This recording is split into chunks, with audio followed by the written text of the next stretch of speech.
Yang terakhir Israel. Israel ni mari ikut celah mana pula? Yahudi pun tak, Ibrani pun tak. Israel ni nama khusus yang diberikan oleh Allah kepada Nabi Allah. Siapa Nabi Allah yang diberi gelaran Israel? Israel ni bukan hari ni kita pakai, bukan hari ni kita panggil. Allah dah bagi gelaran ni pada seorang Nabi. Tadi kita sebut hak isteri 4, anak 12 orang. Nabi apa? Nabi Yaqub. Nabi Yaqub tu.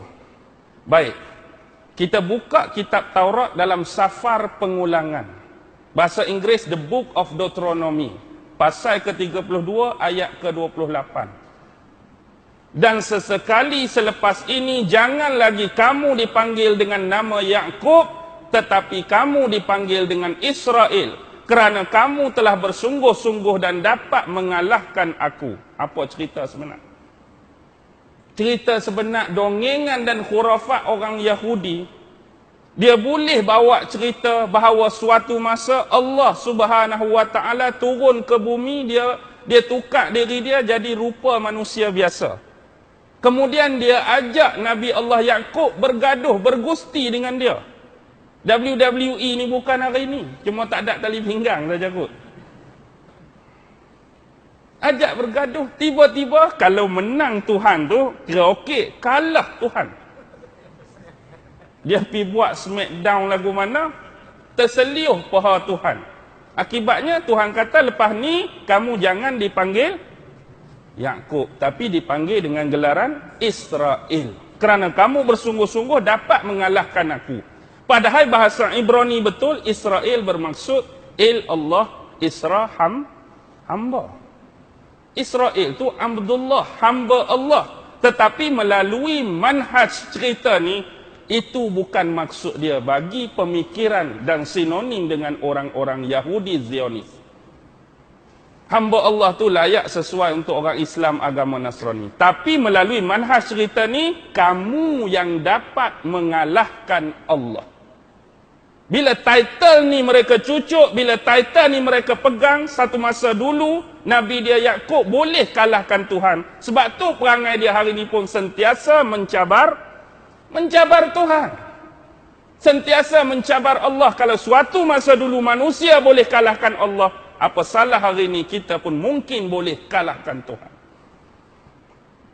Dan hari ini setiap masa seolah-olah ada cabaran-cabaran tersebut melalui kerosakan, melalui kejahatan. Apa yang mereka buat hari ini sedang cabar kesabaran Allah. Ni kami berzina, bila nak turun bala. Ni kami minum arak, bila nak turun bala. Ni kami mencuri, merompak, merogoh, bila nak turun bala. Kita tak sebut lagu tu bila buat dosa, tapi hakikat itulah undangan yang kita buat. Bila kita terikut dengan perangai-perangai yang dijalankan oleh Yahudi-Yahudi tadi. Hari ini banyak benda dah kerosakan dan kejahatan. Bukan kata orang kapiak. Pia ke? Penang tu. Walaupun orang Kelantan. Dah. Kita tengok tu. Orang Islam sendiri pun seolah-olah melakukan benda yang sama. Hari ini bila kita bercerita pasal hadis Nabi di akhir zaman, bab dosa kecil, dosa besar tu akan kemudianlah. Cuba sebut dosa apakah lagi yang orang Islam tak buat hari ini. Cuba sebut satu saja kat saya. Dosa kecil, dosa apa lagi orang Islam tak buat? Orang kafir mencuri, orang Islam pun mencuri. Orang kafir minum arak, orang Islam dah pandai minum arak. Orang kafir berzina, kita berzina. Orang kafir merompak, kita merompak. Orang kafir merogol, kita merogol. Orang kafir bunuh, kita bunuh. Orang kafir berjudi, kita berjudi. Orang kafir tikam 4 nombor, kita 8 nombor. Lebih. Dosa apa lagi kita tak buat? Lepas tu kalau inilah kita punya perangai, inilah kita punya kelakuan sifat yang ditonjolkan pada Allah. Betul lah kalau hari ni Allah tak tolong orang Islam. Sebab kita tak tolong Allah, kita tolong setan. Kita tolong iblis. Syarat Allah nak tolong kita, kita mesti tolong Allah. Dah bila kita tolong syaitan, kita tolong iblis, pertolongan Allah lambat sampai. Nampak? Tapi itulah hakikat sebenar yang ada di benak-benak minda-minda dan pemikiran mereka yang mengalahkan Tuhan. Itulah pemaknaan Israel bagi mereka. Sekarang, bila betul-betul kita nak belajar tentang perosak ni yang nama Yahudi, sememangnya tak ada sumber yang paling hampir, yang paling dekat, yang paling akrab dengan mereka kecuali kita mengambil hasil-hasil kerja tangan mereka sendiri. Iaitu dengan pemakna kata lain, kita terpaksa merujuk kepada the Old Testament. Apa Old Testament? Kitab Taurat. Kena rujuk kitab Taurat. Baik. Hari ni walau Taurat dah diselewengkan, Taurat dah ditahrifkan, Taurat dah diubah, tapi kenapa bangsa mereka jumlah dia kecil berbanding bangsa lain boleh maju lebih jauh ke depan daripada bangsa-bangsa lain? Sebab bangsa mereka ni Allah bagi kebanyakannya bersifat jenius, bersifat cerdik. Sebab tu hari ini mereka makan apa yang jadi makanan sunnah Nabi. Yang dibagi kepada kita makanan sunnah. Ikut anda lah, fikir-fikir sendirilah. Mereka hari-hari anak mereka ni, mereka bagi makan madu, mereka bagi makan susu kambing, mereka bagi makan buah badam, mereka bagi makan keju, mereka bagi makan zabit, kismis. Kita, makanan-makanan anak kita, hak mereka buat, hak mereka produk. Konflik, kelok konflik, apa lagi hak kita makan bagi-bagi? Ok tu, ok ni macam-macam. Konon-kononnya untuk kesihatan. Mereka makan hak makanan sunnah. Hak jenis KFC, mereka bagi kat kita. Hak jenis McDonald, mereka bagi kat kita. Subway, mereka bagi kat kita. Mary Brown, mereka bagi kat kita. Pizza Hut, mereka bagi kat kita. Coca-Cola kita hak bantai. Pepsi kita hak bantai. Mereka minum tak Coca-Cola? Mereka tak minum. Mereka buat apa? Cuci jamban. Kalaulah anda menghadapi masalah kerap-kerap pada lubang tandas anda. Kan kita geng-geng Mesir dulu dah buat lama kerja ni. Kalau ada kotak-kotak hak susah nak disental, beli ayat Coca-Cola, cuba curah tepi tu. Bilah dengan air sat je. Tak payah api pun tak apa. Memang dia boleh mengikis. Kalaulah hari ni hak duduk di mozaik tu, seramik tu boleh kikis jadi bersih, anda minum tu agak dia tak boleh kikis usus perut anda. Sebotol je kan minum setiap hidup ni. Banyak botol dah ingat terlepas tak? Banyak botol dah terlepas. Macam-macam jenama. Ini semua perlu diberi perhatian. Baik. Kita cerita sedikit pasal orang Yahudi ni. Macam ni. Ada satu kisah dulu. Ada dua orang peniaga bersahabat baik. Satu menganut agama Islam, satu orang Yahudi. Dua-dua berniaga. Dan mereka dua orang ni memang akrab sungguh. Kalau nak berniaga, ada deal, ada perjanjian. Kita nak berniaga mana? Minggu depan, kita pergi Syam. Mereka dua-dua pergi ke Syam. Nak berniaga ke mana? Yaman. Mereka dua-dua pergi ke Yaman. Mereka dua-dua ni tinggal di Palestin. Tiba-tiba satu hari, bila balik daripada berniaga, kawan Yahudi ni singgah rumah sahabat Islam dia. Bila singgah rumah sahabat Islam dia, tiba-tiba dia jatuh sakit. Dia jatuh sakit. Dan hampir kepada nazak, tetapi dia sempat memberi wasiat kepada kawannya yang Islam. Dia kata, sesungguhnya di kampung halaman aku masih mempunyai isteri. Aku masih mempunyai anak. Tetapi aku juga punya harta yang berlimpah ruah hasil perniagaan kita bersama-sama. Tetapi satu masa bila aku ni ditakdirkan meninggal, kamu utuslah seseorang daripada kalangan kamu beritakan kepada anak aku bahawa aku dah meninggal. Dan kemudian anak aku datang, tetapi bersyarat. Dia datang, dia mesti tunjuk 3 keajaiban. Kalau kamu lihat dia tak tunjuk 3 kehebatan tadi, maka harta ini aku serahkan kepada kamu, bukan pada dia. Jadi kalau anak aku datang tadi saja-saja, tak tunjuk apa-apa yang hebat, jadi harta tu milik kamu. Tapi kalau dia datang tunjuk 3 benda yang hebat, maka harta ni jadi milik dia, anak aku. Takdir Allah, dia meninggal sungguh. Lalu kawan dia Islam memenuhi wasiat tadi, hantar orang upahan dia, pergi bagi tahu dekat anak dia melalui surat yang bapa dia dah meninggal di rumah. Jadi jemputlah datang untuk menguruskan. Jadi anak dia datang.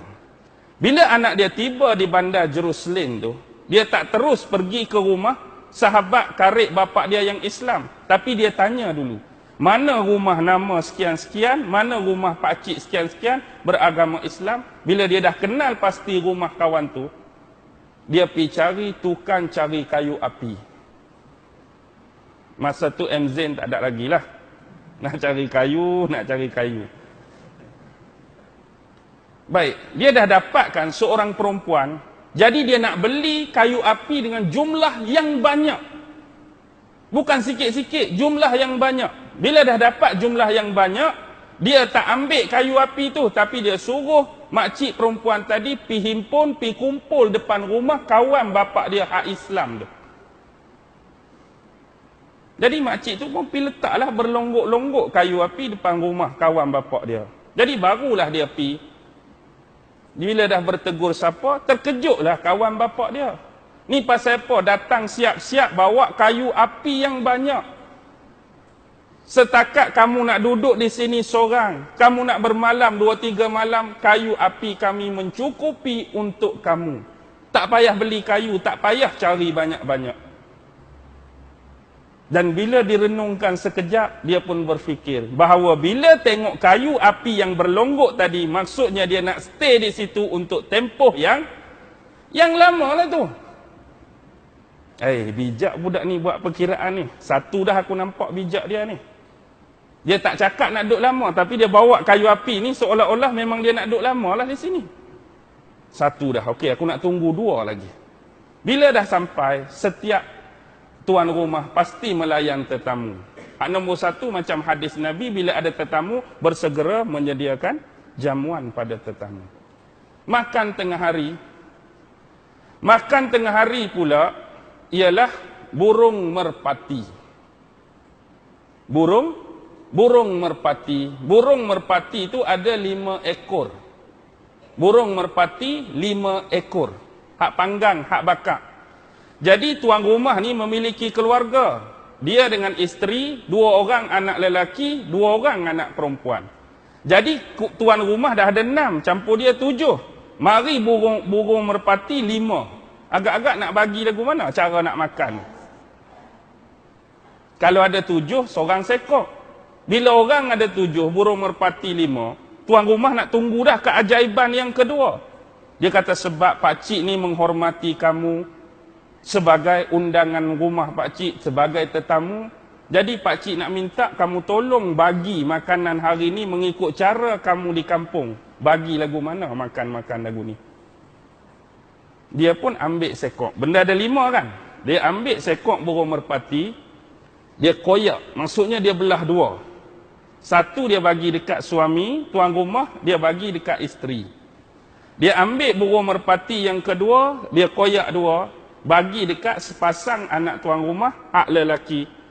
Dia ambil burung merpati hak ketiga, dia koyak belah 2, bagi kepada sepasang anak tuan rumah, hak perempuan. Bila 3 dah guna, tinggal berapa? Tinggal 2. 2 tu tak payah koyak, dia letak dekat depan dia.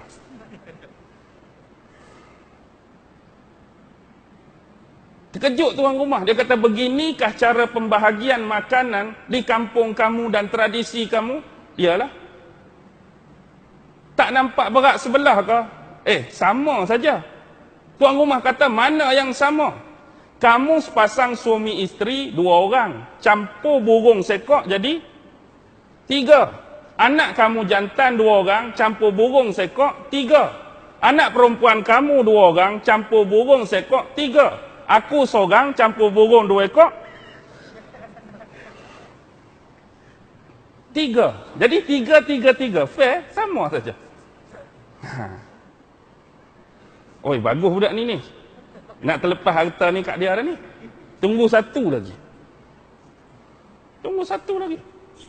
Last sekali makan malam.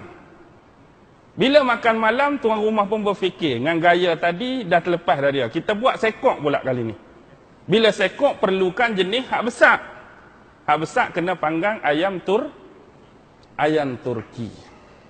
Jadi panggang ayam Turki. Bila siap panggang ayam Turki, sekali lagi tuan rumah pelawar suruh dia bagi. Dia kata tadi siang dah saya hormat pak cik sebagai tuan rumah, pak cik lah bagi. Tak apa. Tadi pak cik seronok sebab dapat ilmu dan pengetahuan baru. Kalau boleh hak ni pun pak cik nak dapat ilmu yang baru. Jadi dia pun ambil kepala ayam tu. Kepala ayam dia bagi dekat tuan rumah. Dia repih tang leher, tang tengkuk, dia bagi dekat isteri tuan rumah. 2 kepak dia bagi dekat 1 anak perempuan, kepak kedua anak perempuan kedua. Paha pertama anak lelaki pertama, paha kedua anak lelaki kedua. Hak tengah tu, hak isi banyak tu duduk depan dia. Ni lagu mana pula? Dia kata, tuan rumah, kamu sebagai ketua keluarga. Bila ketua keluarga, dia sebagai kepala keluarga. Bila kepala, dapat kepala lah. Dan isteri ni biasa orang yang paling rapat mengekori suami. Seolah-olah kalaulah leher ke kiri, kepala pun ke kiri. Leher ke kanan, kepala pun ke kanan. Bila kamu dengan isteri kamu rapat, ambil bahagian leher dan tengkuk saja. Apa kena-mengena dengan sayap? Sayap ni biasa kalau burung digunakan untuk terbang. Analogi dia, kiasan dia, anak perempuan kamu bila dia berkahwin, dah jadi isteri orang, dia akan dibawa pergi oleh suami masing-masing. Dia akan terbang, dia akan berhijrah. Suami dia tinggal tempat lain, dia tak duduk dengan kamu, dia ikut suami dia. Itulah perlambangan bagi sayap. Dan paha ni, macam kita bersilat, kuda-kuda lah, pengukuh bagi keluarga. Hak banyak bantu tolong keluarga, ialah 2 anak laki-laki kamu. Jadi hak untuk tetamu, hak penuh dengan isi dada dan hak daging banyak tu lah. Jadi tuan rumah nampak dah 3, sah-sah. Memang kamu anak sebenar kawan karib aku, dan esok aku akan mula memberi tentang list-list dan nota-nota harta yang dipunyai oleh bapa kamu. Jadi dia pun bagilah semua milik tu. Jadi kayu api pun tak ada habis banyak diguna, sebab lepas dapat harta terus balik semula ke kampung dia. Ni cebisan antara kisah yang benar-benar berlaku di Jerusalem, Palestin, tentang kejerdikan orang Yahudi. Adakah cerita macam ni tak ada Yahudi yang bodoh? Yahudi bodoh pun berlambak juga. Yahudi bodoh pun berlambak. Yahudi cerdik banyak. Baik.